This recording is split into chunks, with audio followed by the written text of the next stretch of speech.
হাবিব সাল্লাল্লাহু আলাইহি সাল্লাম বলেছেন, মানুষ যখন মারা যায় তার সব আমল বন্ধ হয়ে যায়, কিন্তু কবরে শুয়ে শুয়ে মৃত ব্যক্তি 3টা কাজের সওয়াব পেতে থাকে। সুতরাং জীবিত অবস্থায় এই 3টা কাজের চেষ্টা সবাই আমরা করা। আবার আল্লাহ রাসূল সাল্লাল্লাহু আলাইহি সাল্লাম বলছেন, মানুষ যখন মারা যায় তার সমস্ত আমল বন্ধ হয়ে যায়, তবে জীবিত অবস্থায় কেউ যদি 3টা কাজ করে যায়, কবরে শুয়ে শুয়ে অনন্তকাল সেই সওয়াব পেতে থাকে।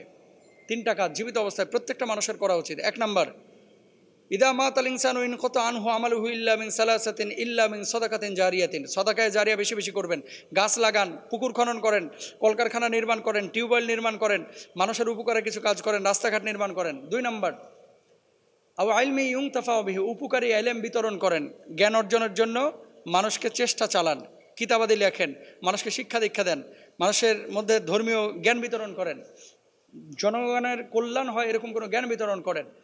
3 নাম্বার, আও ওয়ালাদিন সালিহিন ইয়াদউলা, সুসন্তান রেখে যান যে আপনার জন্য দোয়া করবে। কবরে শুয়ে শুয়ে আপনি যদি 1 কোটি বছর শুয়ে থাকেন, 1 কোটি বছর এই এই এই জিনিসগুলো যদি পৃথিবীতে চলমান থাকে, আপনি কবরে সওয়াব পেতে থাকবেন ইনশাআল্লাহ।